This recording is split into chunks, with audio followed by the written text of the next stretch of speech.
So here we are, today's Friday the 8th, and today is set-up day for DERMPAV. And as you can see, there's quite a few cars here because most of the groups are getting ready to be ready for tomorrow for open day, and we're no exception. So we run the sausage sizzle here, and we also operate our Winton engines. So we're at 9 Road here at the West Block building. We're the Diesel Electric Rail Motor Preservation Association of Victoria, and we'll go inside and see what's going on. So because of the heat that's going to be here on open day, we've decided to invest in a air conditioning unit, and that air conditioning unit is going to cool down our office. So it'll give our members, when they're having a break from working out at the sausage sizzle or on the bookstall or whatever they're doing, they'll have the opportunity to come in here and sit and have a cup of tea and cool down a little bit. So this is getting put in today. Is the Tuesday before open day, and we're getting it all unpacked, and we've got a chap coming on Thursday, and he'll put it in and get it all going, and then we will we'll be happy little campers over the open day. So there's a bit of a look at the outdoor unit. When I unpack it, I'll show it to you again. Well, that wasn't too hard. All I did is slid those two straps off. That's sitting in a crate, and I just lifted it off. There's the box that it came out of. It had a plastic bag over it, and there is the outdoor unit. So the climate man's just turned up with our two evaporative coolers for the sausage sizzle. How are you, mate? So here's our evaporative cooler, and the guys have got it all ready to go, and they're going to start it.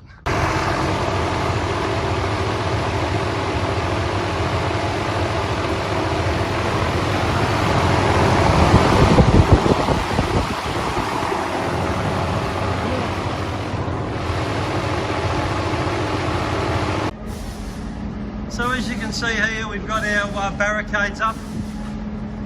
Things still have to be tidied up a little bit, but we've got everything behind the barricades that we don't want out. And of course, this sort of stuff is the stuff for the sausage sizzle, and we'll get all that set up tomorrow in the early hours of the morning. We've got probably about 4 or 5 hours before, after we open up and before the event actually starts.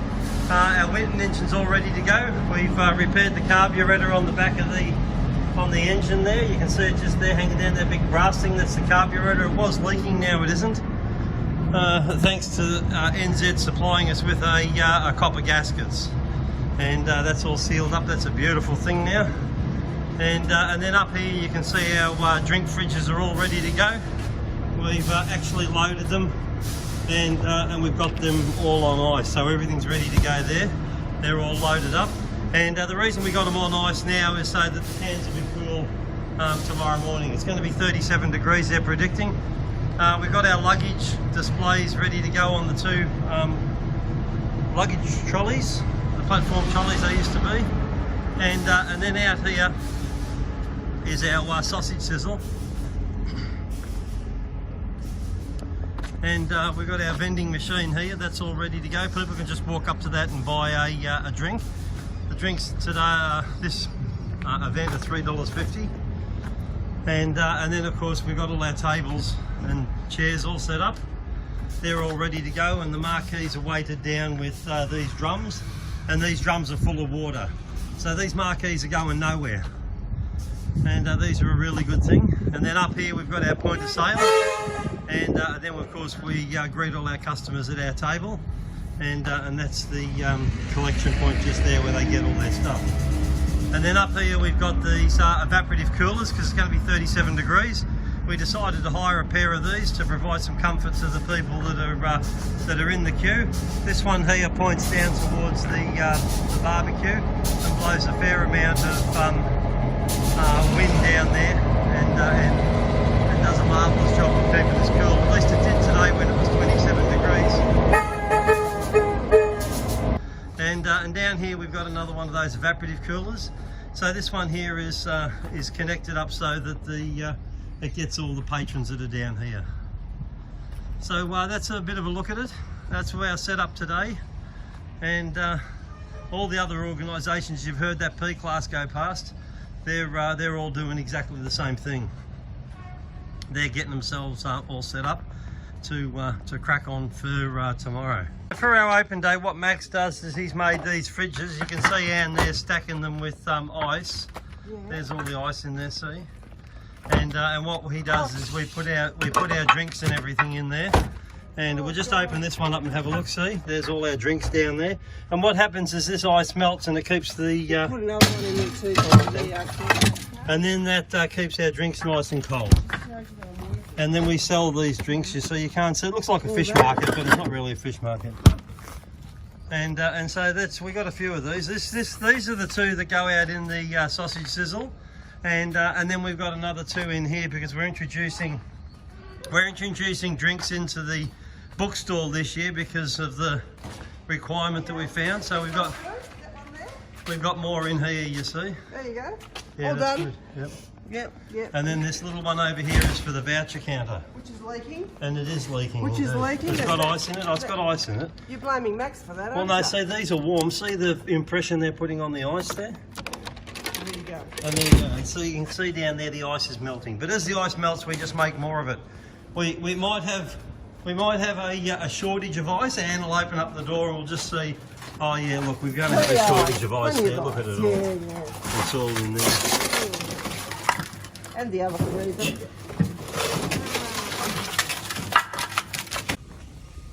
So today's setup day. Today's Friday, and what we do is we put all our marquees up. And oh, there's Bob. Hello, Bob. Hello, Colin. How are you going? Have you got the job of filling all the containers up with water? I'm the water bottle filler. Oh, you're doing a good job. I've got to sit down on the dock too. Oh, that's fine. And then up here, this is the marquee that goes over the barbecue. This is where we actually do the cooking. Oh, it doesn't matter. And as you can see, we're hello. Say hi, Max. Hi, Max. Hello, Chris. Hello, Chris. Phil. Come on, Phil. And then there's more marquees for the people to come and sit under. And here's Nicole. Say hi, Nicole. Hi, Nicole. And Rod. Hello, Rod. Hello. And Vince over there. Vince going to paint the bus. And so we get ourselves all set up here, and then we'll get the tables and chairs out. There's all the chairs, and it just gives the people, you know, somewhere to sit and just enjoy the sights and sounds of Heritage Railway. So today's Friday, and John Phillips has come over here. This is setup day, and John Phillips has come over here with his bus AEC 592, and it looks absolutely fantastic. Very, very, very nice. And as you can see up there, it's the Doncaster bus and 592, and it's on club plates CH150. And this is extremely nice example of an AEC Regal Mark III bobtail. It's licensed to carry 32 people, I believe, and it is club regoed through the Bus and Coach Society of Victoria. So there's a bit of a look at it. There's a bobtail, nice machine, looks fantastic. Over here we've got some army displays. I don't quite know what that is. Let's go and look at it now. That's a Ford Scout car. Not quite sure what a Scout car did. Maybe it scouted ahead of the infantry, I'm not sure. And over here we've got a Bren gun carrier. So I'm guessing the Bren gun carrier carried a Bren gun. I don't know what the Bren gun looked like. Oh, maybe that's a Bren gun. No, that's the sight for the Bren gun. So the Bren gun's actually missing, but you've got a bit of an engine down there, you know, to make it mobile and all that sort of stuff. And I'm not sure whether this thing can drive on the road. Has it got club rego or anything? No, it has not. So this would be just a display thing. So there's a bit of a look at it if you want to freeze frame the video, and you can see what that's all about. Oh, look at you sit right down there. Yeah, put your foot on it, right? Yeah. You might have to wiggle it. Is that a radio over there? No, Oh, no. it's a speedo out of a car. Yeah, no, out of a blitz truck. Oh. Got it? Maybe. You gotta go tight. I'll get back.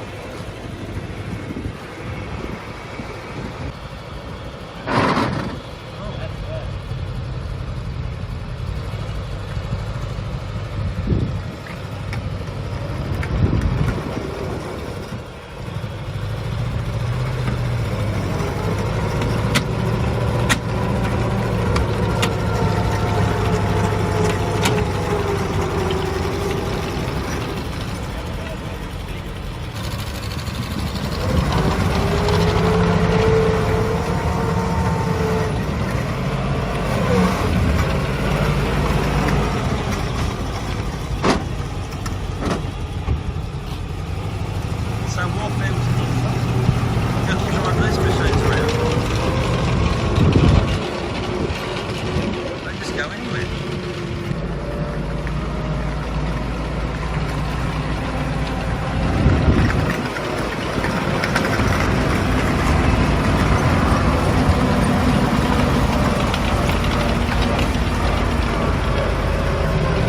So here's the clock tower, and as we've seen, the Hobson's Bay men's shed have been working in here diligently to overhaul this clock tower, restore it back to the way it was, and they've done an absolutely fantastic job of it.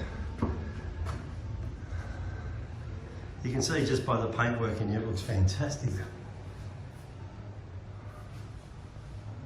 And we've been down here as they've been doing this, so we've sort of been following along with a bit of it.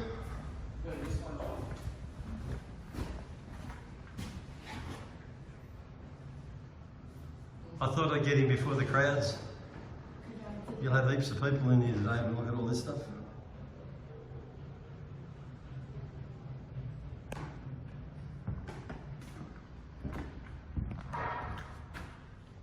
And there's all the fireplaces that used to be in all the offices. There used to be a what do you call it? A board that went around these, and all these doorways were covered over. But then when they pulled the panelling down, they found them and they've opened them all up again and restored them. They've done a fantastic job of it all. And they're just doing the ground floor, so that's why up there is, it still looks like it's getting prepared, but I don't think they're going to go up there to do it. And so here's one of the other rooms. And you can see the attention to detail around the windows. Like, that's just marvellous. They've taken it back to the way it was in the when it was built in the 1800s and into the early 1920s.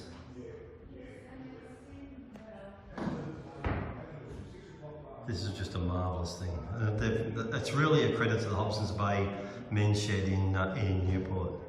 They've done a fantastic job of it. Fantastic job of it.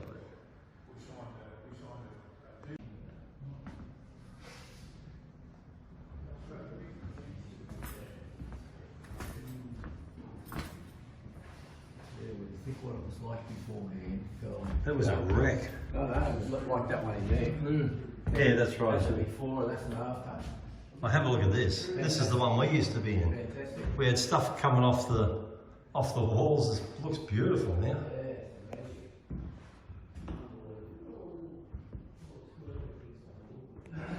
You can see the attention to detail, like around. They've made all brand new mantelpieces and everything off the original. And of course, they've got some pine cones in there, like, and they're going to start the fire. But of course, that's not they're not going to start the fire. But it's 37 degrees today, no need for it. And you can see what a beautiful building this has turned out to be. This is lovely.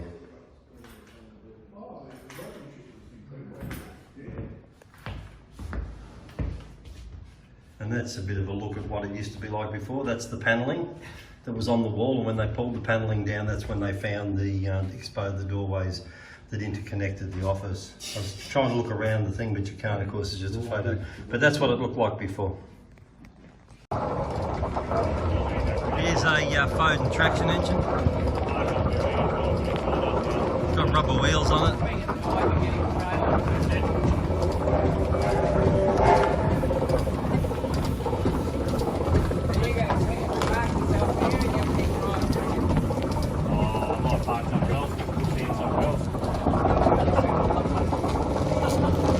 It's a slow moving vehicle.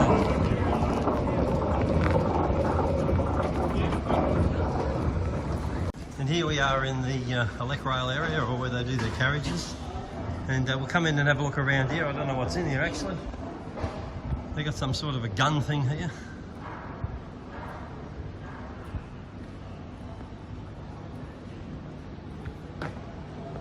The Newport Fiddle and Folk Club. I guess they're there. And this is a...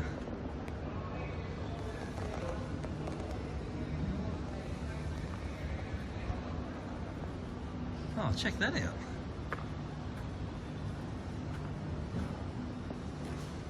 Oh, that's a go-fast machine.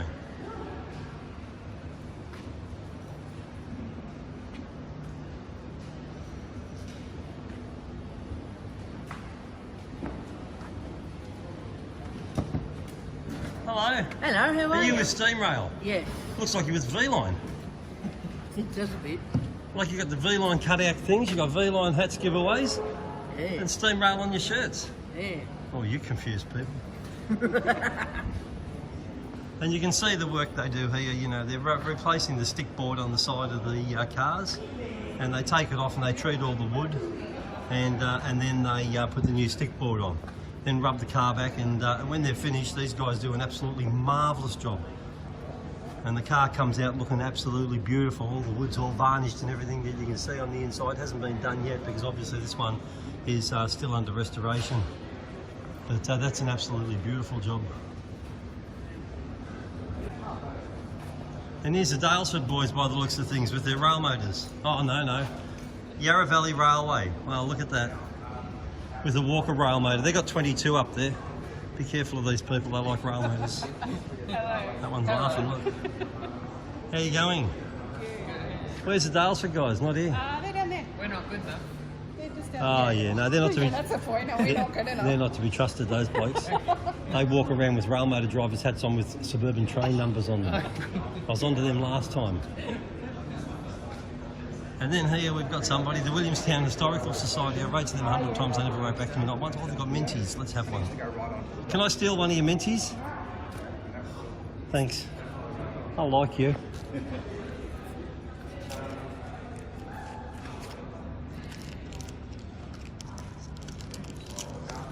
Now here's the Dalesford blokes. Oh, hello Barry. How are you? This is Mr. Leyland Rail Motor, this bloke over here. And there's our lovely Oh, look at that. In February 2026, Rail Motor 53 will turn 100 years old. Look. Dalesford Spa Country Rail has adopted an aspiration to return to some service. What, for that milestone, eh? Yes, that's what we'd like to do. Wow. And that's a plan, you've got to sort of turn it on the side so you can see it, but... Yeah, that's the general arrangement. Oh yeah. That's a good thing.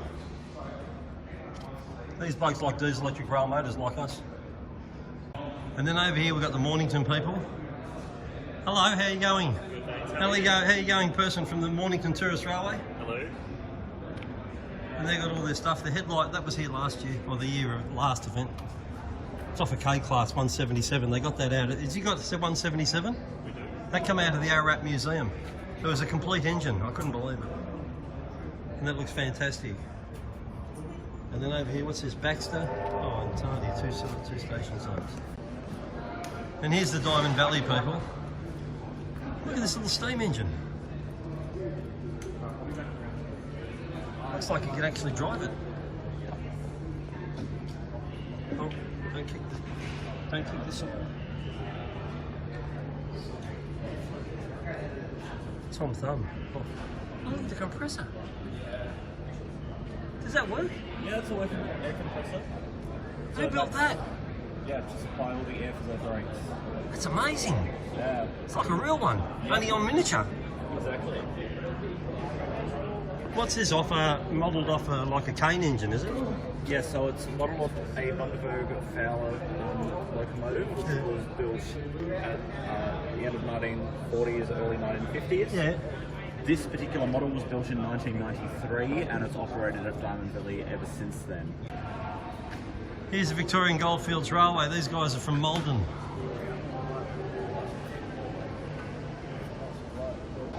Right, let's go in here and see what's going on in here.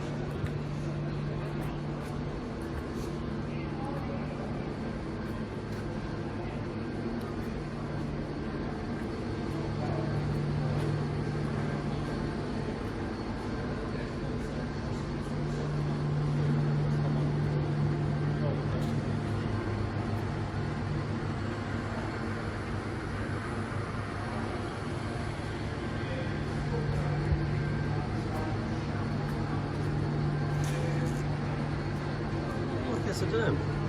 57. Wow, they built Maryborough Station. Have a look at that.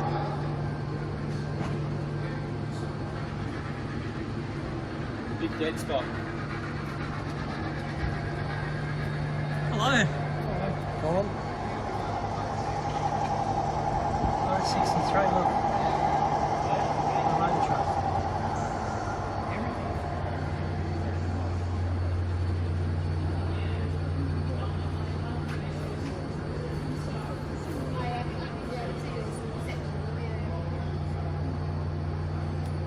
Is that the East and West Block buildings?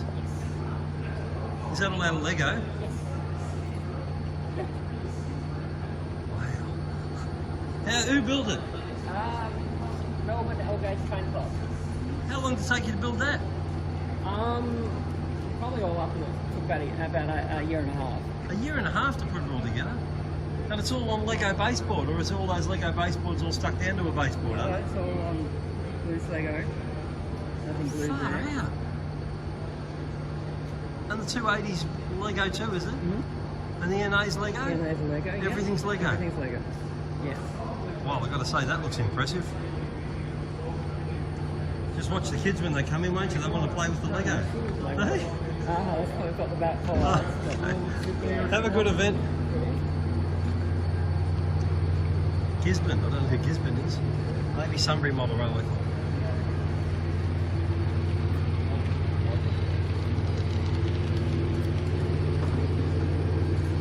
Sunbury Model Railway Club.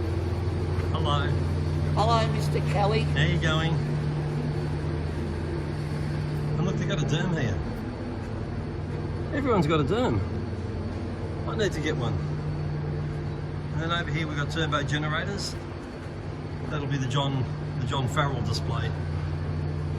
He'll come here and talk about them later.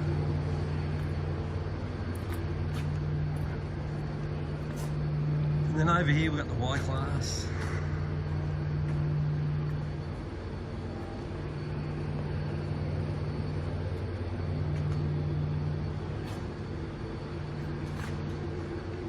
This is a saturated engine, and saturated means that the steam that's generated is generated just in the tubes and it hasn't got a superheater header in it to superheat the steam coming out of the boiler to go and use in the cylinders.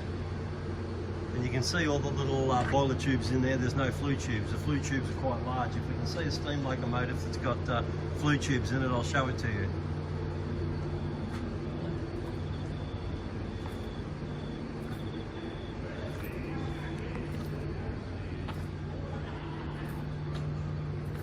And this is a diesel engine, a 16-cylinder roots blown diesel engine, so it's going to be out of a B class or, you know, an early X or something like that. And you can see in there, you know, the size of the journals. They're the big end journals, and then the crankshaft journals are just in there. You can see the serration on it. That's the main bearing. That's the big end bearing, and they're a fork and a blade rod. The two cylinders, the two rods of the two cylinders and the two pistons actually rest on the same bearing. And it's quite a large bearing.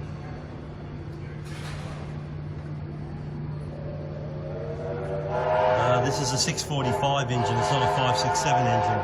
So it's certainly out of an X class. And then of course here we've got a power assembly. And the power assembly on the top here, they're two exhaust valves with a hydraulic bridge over the top of the two of them. And they're both actuated at the same time, and in the centre there we've got the unit fuel injector. So when the timing's right, it injects the fuel into the engine cylinder. And the air comes through the ports just here.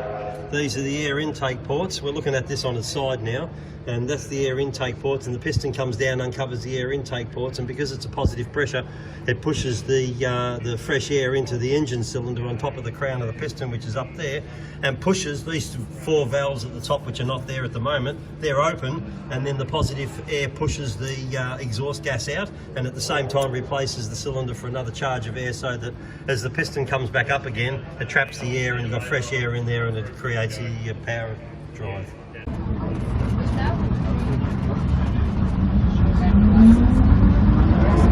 So we're on board John Phillips' bus now, EC 592. We've got the owner driving it.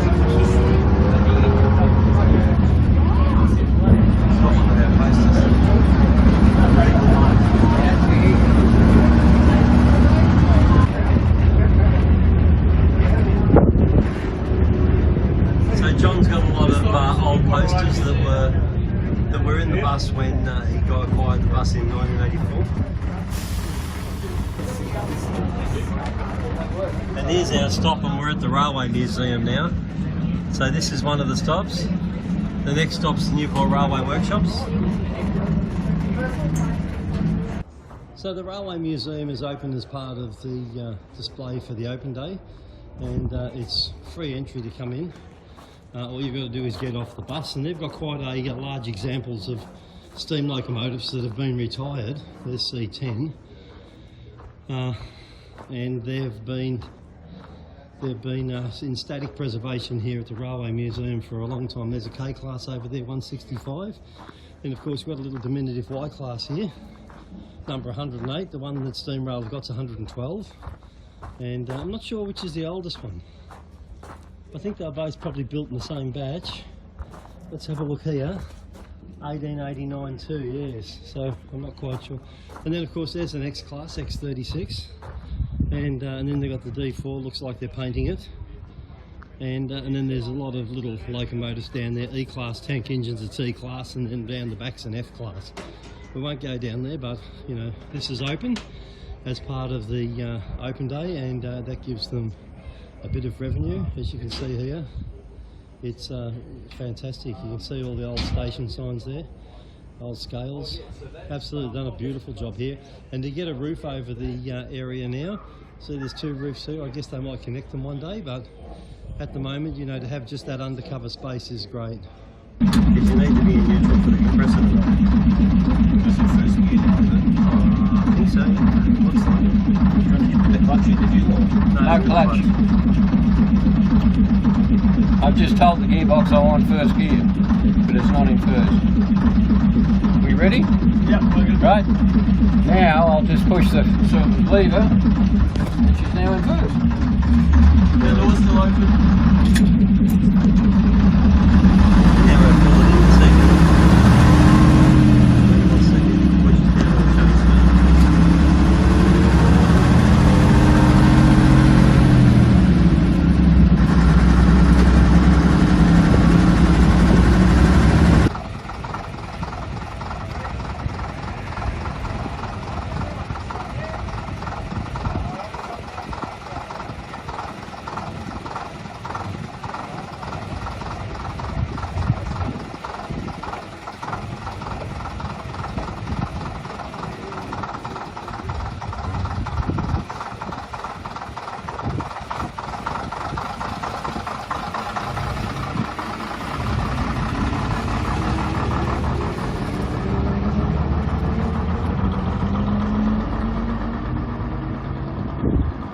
So here's our Steamrail's diesel electric locomotives that they've got here. So we'll have a look at them. This is a first series T class, T334, all painted up, looks nice.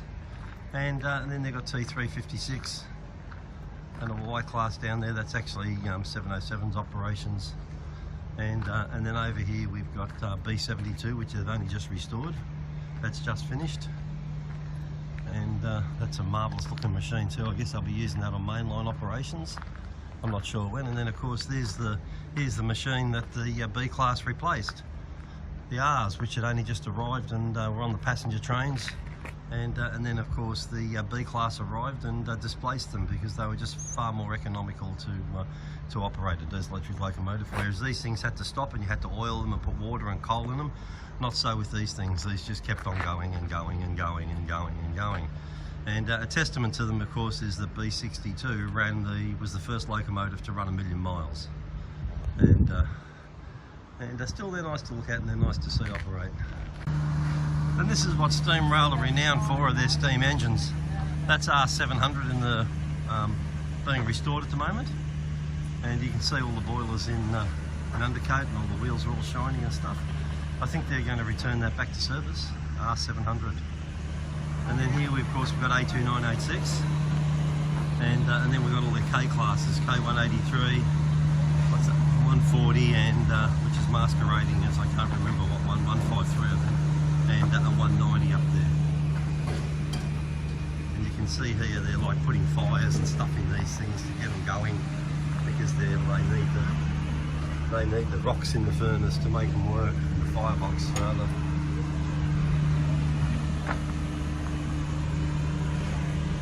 These are express passenger engine. Of course, they had 6 foot driving wheels, which enabled them to go really quick on the passenger train. And they've got box pop driving wheels. Looks like the top of the O is missing on that one. It's not on this one. there they are.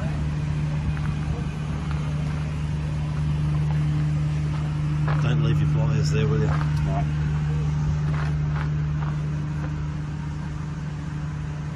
Tipping the oil in. That's what these machines need, lubrication.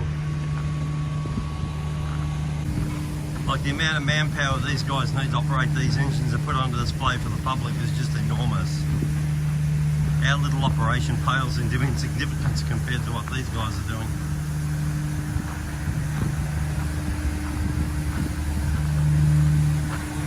So they're getting these engines all prepared so that they can operate for the day. And of course you need to do all this business like putting oil into the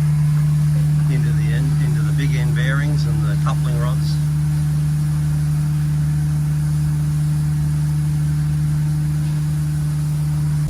So they got a few R classes. That's 711, that's an oil burner. This is the machine that disposes of all our waste oil that we generate out of our diesel engines. We give it to Steamrail, tip it into their drum, and then they pump it into this engine, and then they burn it in the firebox. So essentially it's really like free fuel, and you can give them sort of any sort of oil. And you can hear the noise of the thing. It doesn't sound like a coal burning engine. You can hear it if we get up close. And you can see in there the fire draft where they draw the air into the fire. Those holes, you can see them there. That's looking into the firebox. They let the air in for combustion. And then it's the same engine as the coal burners. And we'll come down and have a look at R761 because R761's only just freshly painted. And the paint these guys are using is it's just immense. It's just bloody beautiful. It's really shiny, and I don't know what it is. They did tell me that it's a special paint formulated for for heat of a steam engine, and this thing looks absolutely beautiful. Like everything's painted, it looks really good. The rods are all polished up. I mean, the steam engines here, they're just a credit to Steamrail. They really are nice. I don't know whether the video does justice to it, but when you see this thing coming down the track, I mean, you think to yourself, well, that's a really well-restored locomotive. There's no one up here, so here's the foot plate. And of course, as I've explained before over here, like everything's polished, but that's the cylinder cocks, that's the sand valve. This is the automatic brake for the driver to operate if he's got a train on. And then this is the engine brake up here. It just puts the brake on the engine. But if you operate this one, it'll also put the brake on the engine, and then you can release the brake on the engine if you want to, and let the train do the braking. And then down the bottom there, we've got the reversing wheel. And if we look over here, you can see the die block. And the die block, I don't know whether you can see that or not, it's actually in mid-gear, which means it's not in forward, it's not in reverse. So to make the engine go forward, you've got to wind that block to the direction you want to go. It'll go right up the end there, and then it'll come back here. That should be in the lock position. There we go. And that stops the wheel turning while the engine's going along.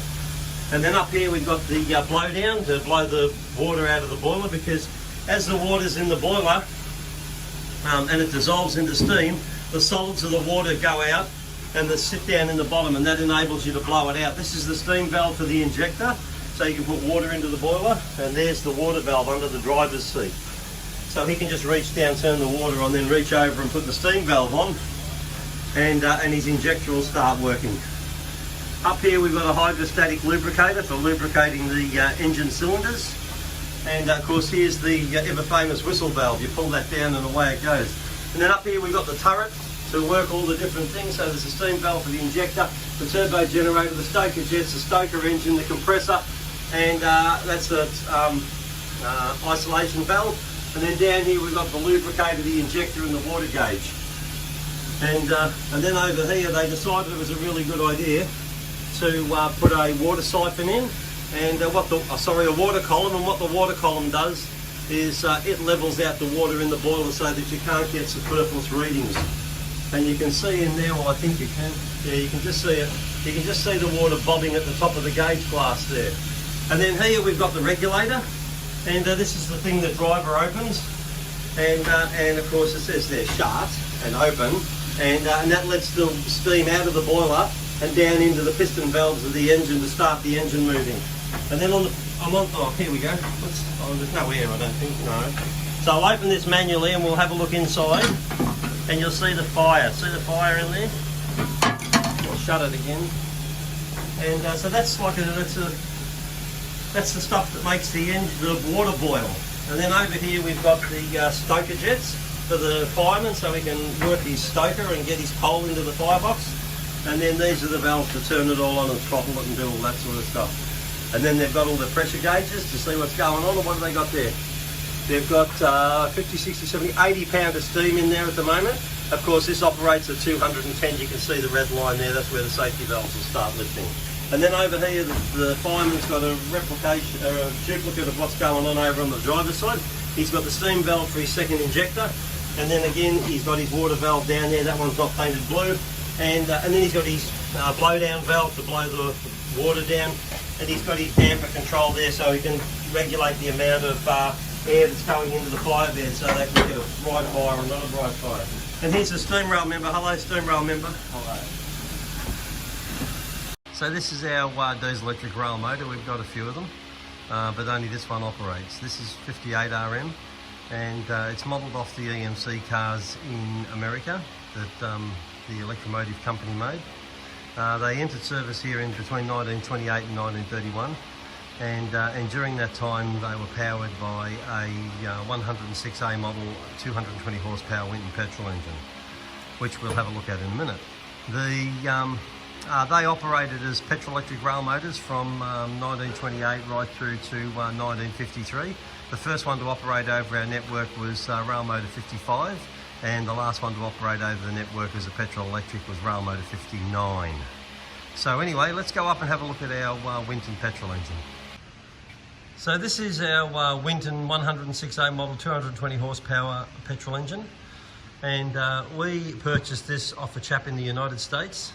He was in Seattle, Washington, and we got it off eBay. And when we purchased it, he said to us that, you know, you're about as far away from me as you can be and still be on planet Earth. And he wanted to release us from the sale because he didn't think we understood what we had purchased. But I sent him over a photo of our engines when they were in the rail motors, and he wrote back to us and said, yes, you do understand what you've purchased, and we had to organise shipping. So shipping was organised through a freight forwarder. And 3 months later the engine arrived here in Victoria, Australia, and we set it up as a display engine to display it to the general public. We would like to put it back into one of our rail motors, but you know, that's a long way off. So in the interim we set it up as a display engine. At the Steamrail Open days I give a talk on the battle for horsepower, and that is essentially the development of these engines and then Winton and General Motors' journey into the diesel engine. And you might see down there we've got a unit fuel injector, and that is there as part of that talk to describe what's going on. So what I'm going to do now is to go through the startup procedure to start this thing up, and then you can have a look at it, or you can see it operate. You ready? Yep.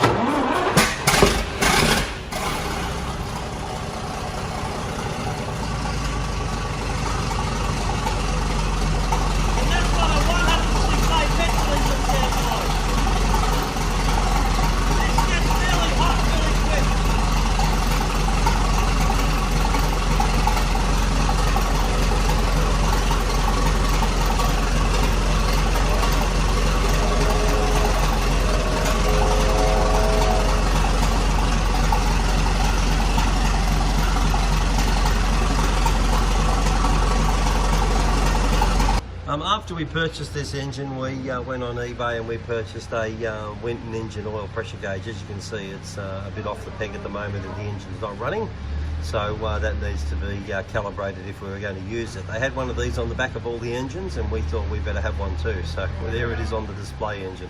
Everybody get in! Everybody come in! Come on! Selfie. Sorry. You get up in front. Lily's up in front. Such a button. I'm so sorry. Lily's up in front. So there's a photo of a few of our volunteers that helped out at the sausage sizzle. By far it's not all the volunteers, but quite a few that we had over the 3 days of the Steamrail Open Day, and we're very appreciative of their help. We'd also like to extend our thanks to Steamrail Victoria for hosting the event, and of course to all the volunteers that came along to make the event a success. We also would like to extend our thanks to all of the people that came on the 3 days, because the 3 days were very hot. It was, I think it was 38 on the Saturday, 39 on the Sunday, and then 35 on the Monday. So we're very appreciative to everyone that came out and paid us a visit, and just to see what was going on and check out our rail heritage. All that sort of stuff keeps us afloat and helps us out tremendously. So we extend a big thanks to all the people that came out. So that's the end of our video, and I'll see you in our next video. Bye bye.